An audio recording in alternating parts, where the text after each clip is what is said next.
கங்குவாவும் ஒரு படம் தான், ரெட்ரோவும் ஒரு படம் தான். இதுக்கு அதுவே பெட்ரு இல்லை இதுக்கு இதுவே பெட்ரு, புரியல. 5 பைசைக்கு கொள்ளாது. எதனால மொத்தத்தில் வந்து இல்லை என்ன இருக்கு படம் கங்கு வச்சுவ மாதிரி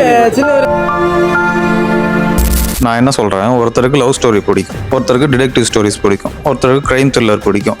எடுக்கிற எல்லா படமும் உங்களுக்கு பிடிக்கிற மாதிரி இருக்குமானா அதுவும் சான்ஸ் இல்லை. ஸோ அந்த படத்தோட கதைக்கு என்ன தேவை, அந்த படம் எதை பேசுது, டேரக்டர் எடுத்துக்கிட்டா அவரோட கதைக்குள்ள அந்த ஸ்க்ரீன் பிளே பெஸ்ட்டாக இருக்கா, அவ்வளோதான். எனக்கும் ஃப்ளாஸ் இருந்தது, ஒத்துக்கிறேன். ஸ்டார்டிங்லேயும் எண்டிங்லேயும் படம் கொஞ்சம் பயங்கர குரூப்பாக இருந்தது.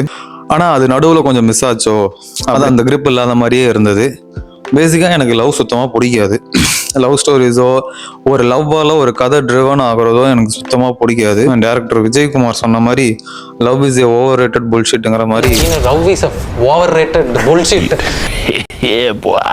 அந்த பார்ட் மட்டும்தான் பிடிக்கலையே தவிர டேரக்டர் எடுத்துக்கிட்ட கார்த்திக் சுப்ராஜ் எடுத்துக்கிட்ட கதைக்குள்ள என்னென்ன சுவாரஸ்யமா என்னென்ன பண்ண முடியுமோ, ஒரு என்னென்ன சர்ப்ரைஸ் எலிமெண்ட்ஸ் ஒழிச்சு வச்சு கொடுக்க முடியுமோ எல்லாமே கொடுத்துருக்காங்க.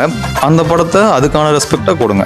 அந்த ரெஸ்பெக்ட்டுங்கிறது நான் என்ன சொல்ல வரேன்னா, நல்லா இருக்கு நல்லா இல்லை அவ்வளோதான். உடனே இந்த படத்தோட அந்த படம் பெட்ரு, இதுக்கு அதுவே பெட்ரு, இதுக்கு இதுவே பெட்ருன்னா அப்போ இங்கே எதுவுமே பெட்ரு இல்லை.